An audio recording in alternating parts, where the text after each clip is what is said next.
irmão, minha irmã, meu amigo, minha amiga, que está comigo nessa live, nessa tarde. Que o Todo-Poderoso te abençoe, te guarde, te dê a paz, te dê vida. Vamos orar agora.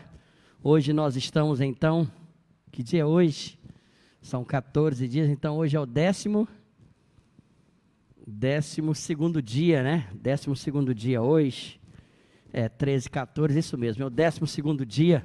A gente até perde as contas de quanto tempo faz que já estamos ali na brecha, todos os dias, falando, orando, ministrando. Eu espero que a ministração todas, elas penetrem, ela entre no seu coração e faça aquilo pelo qual foi destinado, que produza os frutos.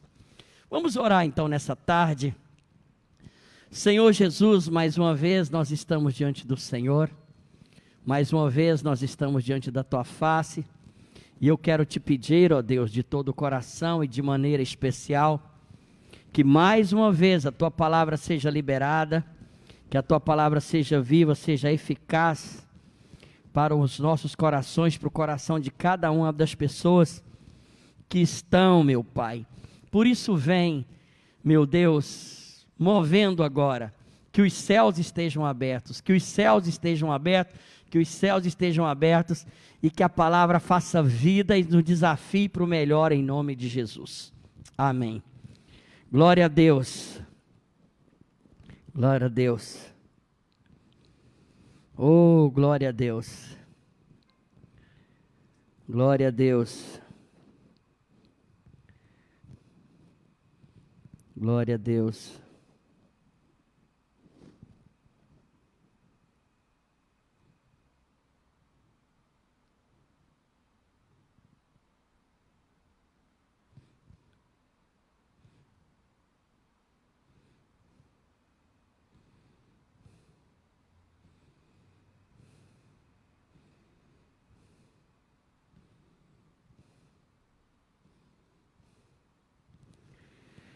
Pronto, eu quero ler com você, a partir do capítulo 18, versículo 41, capítulo 18, versículo 41, diz o seguinte: Então Elias disse, sobe, come e bebe, porque há ruído de uma abundante chuva. 42. Acabe subiu para comer e beber. Elias então subiu para onde? Para o cume do Monte Carmelo. E se inclinou por terra e pôs-se o seu rosto entre os joelhos. E disse ao seu servo, sobe agora, olha para a banda do mar. E ele subiu e olhou e disse, não há nada. Então disse ele, volta lá 7 vezes. O tema da minha ministração hoje, que Deus colocou assim, muito fortemente no coração para falar com Voz Me Ser, ou com você. Voz Me Ser é bom, né, gente? Antigo demais, muito antigo, bem antes de mim. Ou seja, há 50 anos a gente já não falava desse jeito mais. Olha o que aconteceu aqui. Acabe subiu para comer e beber. Elias subiu no cume do monte. Então Elias tinha um servo que estava diariamente ajudando ele na obra de Deus. E Elias então disse ao seu servo, sobe agora, olhe para a banda do mar, para o lado do mar, porque é de lá que vem as chuvas. Olhe para lá e veja o que você vê.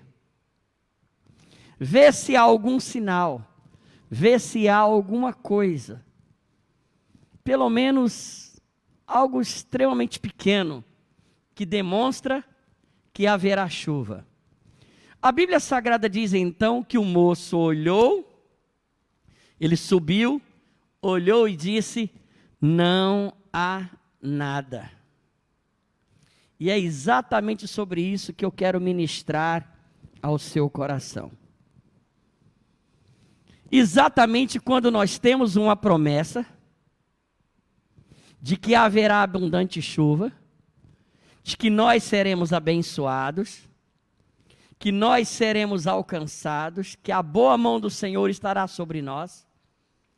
E à medida que o dia passa, que o tempo passa, à medida que as horas passam, às vezes até meses passam, e nós olhamos para a banda do mar, ou nós olhamos para o céu, nós olhamos com os olhos fechados, contemplando o mundo espiritual, contemplando o invisível, como Moisés contemplou quando estava saindo do Egito, e nós olhamos buscando um pequeno sinal, buscando alguma coisa que diga, você está na rota certa, está no caminho certo, continue, persevere, vá em frente. Mas quando nós olhamos, nós vemos que o quê? Não há nada. Quantas vezes na vida foi assim? Que nós esperamos que haja o mínimo, aliás, nós esperamos o todo e não há nada. Mas já que não houve nada, no muito, nós olhamos, então divide por 2, 50% daquilo que nós esperamos e não há nada. Então nós baixamos o padrão e caímos para 10% e olha, e não há nada. Quando nós vemos, é zero. Ou seja, não há nada. Nenhum pequeno sinal. Nada que mostra ou que demonstra que a nossa oração foi aceita, que a nossa petição foi atendida, e algum sinal que mostra que nós seremos atendidos, e a resposta é não há nada. Aí a pergunta que eu quero fazer a você é, quando você olha para a banda do mar, para a banda do horizonte, você olha para a colina, você olha para os montes, olha para os céus, fecha os olhos, olha para o invisível, e não há nada. Aí a pergunta que eu lhe faço é, qual é a sua reação diante disso? Quando não há nada, nenhum sinal de que você terá resposta favorável, ou seja, só não e não há nada. Qual é a sua reação? Qual é o seu comportamento? Qual é a atitude que tens quando a palavra para você é não há nada? Não há nada em que se apegar. Não há nada em que segurar. Qual é a atitude? Eu quero falar com você ainda, quando não há nada, pelo menos 4 possíveis atitudes que nós temos quando não há nada. Nenhum sinal, nenhuma resposta, nada que diga que nós vamos herdar ou que vamos receber. Pelo contrário, quem ouviu a gente dizer que Deus nos deu uma palavra, que Deus nos deu uma promessa, e a promessa parece que está tardando, e não há nada, nós recebemos humilhação, chacota, e aí, você disse que ia ter, que ia comprar, que ia fazer, e até agora nada e não há nada. Então abra sua Bíblia comigo, por favor, lá no livro de Mateus, capítulo 14, versículo 29, Mateus capítulo 14, vamos pegar um pouquinho antes, vamos pegar ali por versículo 27, para entender a história. Jesus então veio andando sobre as águas e disse, e falou logo dizendo, tem de bom ânimo, sou eu, não temais. Então respondeu Pedro e disse, Senhor, se és tu mesmo que está andando sobre as águas, manda-me ir ter contigo sobre as águas ou por cima das águas. E então Pedro caiu na loucura de desafiar a Jesus, e Jesus chegou e disse, ah é? Você me desafiou dizendo, se é o Senhor mesmo, manda-me ir ter contigo? Então Pedro, desce desse barco e vem para estar comigo. Vem para estar comigo. Pedro então chegou, desceu do barco. Quando ele desceu do barco, ele viu que a água debaixo dele estava sólida. Ou seja, tinha concreto invisível debaixo dos pés dele. tinha claramente uma base fixa debaixo dele. E a Bíblia diz então que Pedro começou a andar sobre as águas para fazer o quê? Para ir ter com Jesus. Preste atenção. Pedro então desceu, apalpou com os pés, viu que estava sólido, viu claramente que tinha base de concreto debaixo dos seus pés, de maneira invisível, porque ele via a água. Era como se tivesse um vidro grosso ali, porque ele via a água. E, no entanto, estava sólido, estava duro, debaixo dos seus pés. E ele desceu e ele foi ter com Jesus. Que coisa mais gloriosa que essa? Que unção maior que essa? Que vida maior que essa? Que poder maior que esse? Não precisamos nada além disso. Mas quando ele estava indo, que ele desceu do barco, eu imagino que Jesus estava ali em torno de 1, 2, 3, 4, ou seja, cerca de 3 metros de Pedro. E ele tinha que ir para estar com Jesus, encostar em Jesus, ele tinha que dar apenas 6 passos duplos, ou 3 passos duplos, que daria 6 passos, e aí então ele estaria tocando em Jesus. E ele foi ter com ele. 6 passos separava Pedro de Jesus. Apenas 6. Agora olha o versículo 30. Mas sentindo o vento forte, Pedro o quê? Teve medo. Quando ele sentiu o vento forte que estava entre ele e Jesus, quando ele estava indo para ter com Jesus, imediatamente fluiu, manifestou, exalou de dentro dele o medo. O medo manifestou dentro dele, e imediatamente o medo é contrário à fé. O medo é contrário ao crer. O medo é contrário à certeza. Na mesma hora que Pedro teve medo, foi acionado o sistema de incredulidade. O sistema de incredulidade dentro de Pedro. E quando o sistema de incredulidade manifesta, na mesma hora, ele começou o quê? A ir para o fundo. Ou seja, a incredulidade, se ela toma conta do meu coração, se a incredulidade toma conta da minha alma, toma conta do meu espírito, e essa incredulidade manifesta por causa do medo que nós estamos tendo do vento forte, do vento contrário, com toda certeza nós vamos começar a submergir, nós vamos começar a afundar em toda e qualquer coisa que estivermos fazendo. Exatamente isso. E a palavra de Deus então diz que ele clamou: Senhor, salva-me. Olha o que está escrito no versículo 31 agora. Versículo 31. E logo Jesus então estendeu, foi até ele, e pegou-o pela mão e segurou: homem de pequena fé, porque duvidastes. O medo produziu em Pedro a dúvida promoveu a incredulidade começou a levar Pedro para o fundo. Ora, quando Elias estava no cume do monte, que o jovem olhou para a banda do mar e disse: não há nada. A primeira coisa que Elias lançou fora foi o quê? A dúvida. Preste atenção.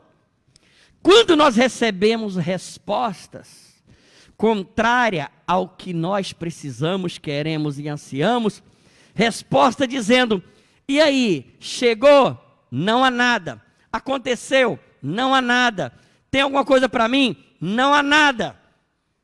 Quando nós recebemos esta palavra de que não há nada, nem um pequeno sinal, quando é que chega, não sei, quando é que vem, não tem notícia, quando é que vai aparecer, só Deus sabe. Imediatamente Satanás lança o dardo inflamado da dúvida. Porque a dúvida, ela é companheira do medo. O medo leva a pessoa a duvidar que Deus vai fazer. E quando nós recebemos a palavra não há nada, imediatamente nós somos tomados pela dúvida. Será que Deus vai atender mesmo? Será que Deus vai responder mesmo? Será que Deus é fiel para cumprir aquilo que me prometeu? Então preste atenção. A dúvida é companheira do não há nada. E eu quero te dizer algo a você. De cada 10 crentes que estão sobre a terra, quando é dito para ele não há nada, pelo menos 7 deixam subir dúvida ao coração. E Jesus falou: por que duvidastes? Ou seja, por que você deixou que a dúvida, a certeza, a convicção de que eu sou aquele que te faz andar sobre as águas, subir ao seu coração? Então essa é a primeira reação de dúvida. Segundo, olha o que está escrito, por favor, no livro de Hebreus, capítulo 10, versículo 37. Hebreus 10, 37. Ora, porque ainda em um pouquinho de tempo, e o que há de vir, virá e não tardará. Olha o que está escrito. Preste atenção. Você recebeu uma palavra de que não há nada, mas ele está dizendo, escuta, mais um pouquinho de tempo, o que há de vir, virá e não vai tardar para abençoar, para fazer um milagre na sua vida. Mas olha o versículo 38. O meu justo viverá o quê? Pela fé. O meu justo continuará crendo pela fé, vivendo pela fé, mesmo que a resposta seja não há nada, ele continua crendo. Mas olha o que está escrito aqui. Mas se alguém voltar para trás, se alguém se retirar, se alguém simplesmente... Tem uma outra tradução melhor que essa aqui, inclusive, que é melhor que essa. Olha o que está escrito aqui. Deixa eu pegar aqui a minha tradução. Aqui diz o seguinte, Hebreus capítulo 10, diz o seguinte: mas o justo viverá pela fé. Se ele recuar, se ele voltar para trás, a minha alma não tem prazer nele, de maneira nenhuma. Se ele recuar, se ele voltar para trás, a minha alma não tem prazer nele de maneira alguma. Então escuta, preste atenção.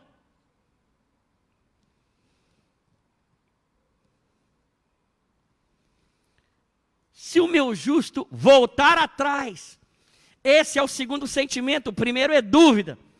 O segundo é, todas as vezes que nós recebemos não, e outra vez não há nada, nós temos o desejo e a vontade de querer recuar, querer voltar para trás, achar que não vale a pena prosseguir, ir em frente, continuar perseverando, insistindo, a vontade de abandonar. E eu quero falar algo a você. De cada 10, querido, de cada 10, quando não há nada, 7 têm dúvidas. E de cada 7, eu tenho uma péssima notícia. Pelo menos dos 7, 5 recuam. Apenas 2 conseguem vencer a dúvida e voltar e ir em frente. 5 normalmente volta para trás. A pessoa começa a faculdade e quando diz para ela não há nada de nota boa, as notas ruins, por um espaço de tempo, faz ele o que? Recuar e voltar atrás. Se ele está no trabalho e ele diz não há nada, não há aumento de salário, ele volta para trás. Se ele está no relacionamento e a pessoa diz não, não quero, não há nada, a pessoa volta para trás.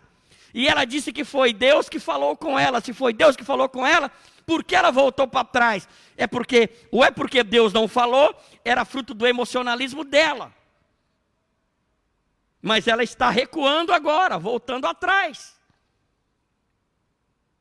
E a Bíblia Sagrada diz que aquele que recua, a minha alma não tem prazer nele. Ou seja, Deus não gosta, não tem prazer em gente que volta para trás apenas porque recebeu um não como resposta. A terceira reação, tem aquele que fica com dúvida e tem aquele que recua. Olha comigo, por favor, 1 Samuel, capítulo 30, versículo 8. 1 Samuel 30, versículo 8. Então consultou Davi ao Senhor, dizendo: perseguirei eu a esta tropa, alcançá-la-ei? Lhe disse: persegue-a, porque de certo alcançarás e tudo libertarás. Verso 9. Partiu, pois, Davi, ele e os 600 homens que com ele se achavam, e chegando ao ribeiro de Bessor, onde pararam os que ficaram para trás. Olha o que está escrito agora. Perseguiu Davi, ele e os 400 homens, porque 200 homens ficaram, por não poderem, de cansados que estavam, passar o ribeiro de Bessor. Preste atenção. A outra reação normal de um punhado de crente é que, na verdade, quando eles estão perseguindo o alvo e o objetivo, e é dito para ele não há nada, não há nada, não há nada, aquilo cansa a pessoa, ou seja, o fato de esperar constantemente cansa a alma, cansa o espírito, cansa o físico dessa pessoa. E essa pessoa cansada de esperar, recebendo tanto não, o que eles fazem? Cansados que estavam, ficaram para trás, ou seja, eles param de perseguir, param de ir à frente, param de continuar. Por quê? Porque o cansaço faz com que eles fiquem parados. Tem aqueles que ficam em dúvida, tem aqueles que voltam para trás, e tem aqueles que ficam parados pelo cansaço da espera. Porque receber não cansa. Chega uma hora que a pessoa fica cansada de esperar. E é interessante que aqueles que se cansam de esperar, eles param, e infelizmente toda pessoa que está cansada de esperar e para, daqui um pouco ela adoece. Daqui um pouco ela começa a duvidar se Deus realmente existe para a vida dela ou não. Ela começa a adoecer emocionalmente dizendo: realmente eu estou cansado de tanto buscar, de tanto orar, de tanto jejuar, de tanto pagar o preço. A partir de hoje eu não faço mais nada. Então ela começa a desejar, ou seja, a não sair mais do lugar. Porque esse é o sentimento quando recebe o não, diz não há nada, é o sentimento. Mas é engraçado que tem um quarto sentimento que as pessoas têm, e é a minoria. Olha o que está escrito aí no livro de Juízes, capítulo 8, versículo 3, Juízes, capítulo 8, versículo 3. Deus vos deu nas vossas mãos os príncipes dos midianitas, Oreb e Zeebe. Que mais podia eu fazer do que vós? Então a sua ira se abrandou para com ele. E quando falou esta palavra, versículo 4. E como Gideão veio ao Jordão, passou com os 300 homens que com ele estavam, cansados, mas ainda o que? Perseguindo.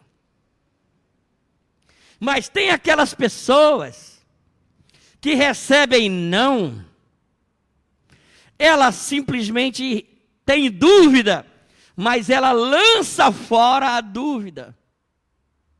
Tem aquelas pessoas que elas têm vontade de parar, têm vontade de voltar atrás, mas quando ela pensa e olha para dentro dela, ela chega claramente, como está escrito em Hebreus 10:39, eu não sou daqueles que voltam para trás, eu não sou daqueles que recuam, pelo contrário, a minha força, a minha fé, a minha palavra é apenas de ir em frente, de ir avante. E tem aqueles que quando estão recebendo não, de fato ficam cansados. Eles assumem que estão cansados, assumem seu cansaço espiritual, assumem seu cansaço emocional, assumem o seu cansaço físico. Eles não disseram eu estou cansado, não estou cansado. Eles não dizem eu sou super-homem. Eles não dizem eu simplesmente sou mais forte que você. Não. A diferença é que estas pessoas determinadas, eles dizem, eu estou cansado, mas o meu cansaço não me deixará, não me impedirá de perseguir, de ir em frente, de ir avante, de continuar. Preste atenção. Elias olhou mandou o moço, e o moço não há nada. Elias poderia ter parado na primeira vez. Agora volte lá, por favor, no 18, versículo 43. 1 Reis 18, 43. 1 Reis diz: e disse ao seu servo, sobe agora e olha para o lado do mar. Subiu e olhou e disse, não há nada. Então disse ele, volta lá o quê? 7 vezes. Ou seja, na primeira vez, na segunda, lá para a terceira, pode ter subido a dúvida no coração de Elias, sim, como a pastora Raquel ministrou, que Elias era um homem sujeito às mesmas paixões que nós, como está escrito no livro de Tiago, sujeito aos mesmos sentimentos. A dúvida veio no coração, mas a determinação de continuar era maior. Volta lá 7 vezes. Veio vontade de voltar atrás, de largar tudo, de correr, de fugir? Veio, mas a determinação de ir em frente era maior. De repente, lá pela 5ª vez, Elias já deveria estar cansado. Como todo homem de Deus pode acontecer, veio o cansaço. Mas ele chegou e falou, mesmo cansado, eu vou continuar perseguindo o objetivo. Eu vou em frente, eu não volto atrás. Ou seja, eu estou cansado, porém perseguindo. Volta lá 7 vezes, persevera, insiste, persiste, continue, vai em frente, vai em frente, vai em frente. Até que veio o 44, diz o seguinte... 1 Reis 18, 44. Sucedeu que na 7ª vez, eis que uma pequena nuvem como a mão de um homem subia do mar. Então disse Elias, sobe, diz a Acabe, aparelha o teu carro e desce para que a chuva não te impeças. Então preste atenção, não há nada para nós tem que ser combustível, não há nada para nós tem que ser gasolina, e olha que gasolina está muito caro. Não há nada para nós tem que ser, apesar do cansaço eu continuo perseguindo, apesar do cansaço eu vou em frente, apesar da dúvida eu continuo, apesar da dúvida eu voltarei lá 7, se não for na 7ª é na 8ª, se não for na 8ª é na 9ª, se não for na 9ª é na 10ª, eu vou buscar até que uma pequena nuvem apareça no céu, anunciando que haverá chuva sobre a minha vida e sobre a sua vida. A maioria quebra o projeto, quebra o propósito, quebra, só porque não há nada. Oh, meu irmão, minha irmã, que o Espírito Santo possa te despertar para isso. Se for contar os não que eu já tomei nessa vida, meu Jesus Cristo de Nazaré. E continuo tomando não faz muito tempo. Mas escuta, eu tomo não, mas eu falo, volta lá para a banda do mar, daqui um pouco haverá um pequeno sinal da chuva de Deus, que vai anunciar que a chuva cairá sobre nós. E nessa tarde é isso que eu quero compartilhar com você. Não deixe que a dúvida gere em você a incredulidade. Não deixe de maneira nenhuma que não há nada te faça voltar para trás. Não permita que o não há nada te deixe cansado a ponto de você parar na caminhada, parar de perseguir. Que você seja exatamente como Gideão e os 300, mesmo cansado, continua perseguindo. Amém, queridos? Levante suas mãos aonde você está. E ore comigo agora e fala, Senhor Jesus, nessa tarde, eu quero confessar que os não há nada na minha vida, quantas vezes eu já escutei, quer tirar de mim, claramente, o desejo de continuar, de perseguir, de insistir. Pelo contrário, para dentro de mim tem tido o desejo de retroceder, de voltar atrás. Senhor meu Deus, o desejo de recuar. Mas dentro de mim também tem gerado, meu Pai, um cansaço tão grande, que eu começo a permitir que a dúvida suba ao coração, e eu começo a questionar. Será que Deus vai fazer? Mas Deus, ouça, o meu cansaço espiritual, fala comigo, o meu cansaço emocional e o meu cansaço físico não me farão recuar. Pelo contrário, mesmo cansado, eu vou continuar perseguindo, eu vou continuar insistindo, eu vou voltar lá com a ordem de Elias, eu vou voltar lá 7 vezes. Vou voltar a primeira, não há nada. A segunda, não há nada. A terceira, não há nada. A quarta, não há nada. Na quinta, não há nada. Na sexta, não há nada. Na sétima, não. Ah, meu Deus. Aparece apenas uma pequena nuvem, um pequeno sinal. Mas escuta, Deus. Eu quero perseverar desta maneira, insistir dessa maneira, diante dos não há nada. Eu quero continuar, até que o Senhor venha e me atenda. É isso que eu quero, fala comigo, é isso que eu profetizo, fala, é isso que eu declaro para a minha vida, em nome de Jesus. Amém, queridos? Amém, irmãos?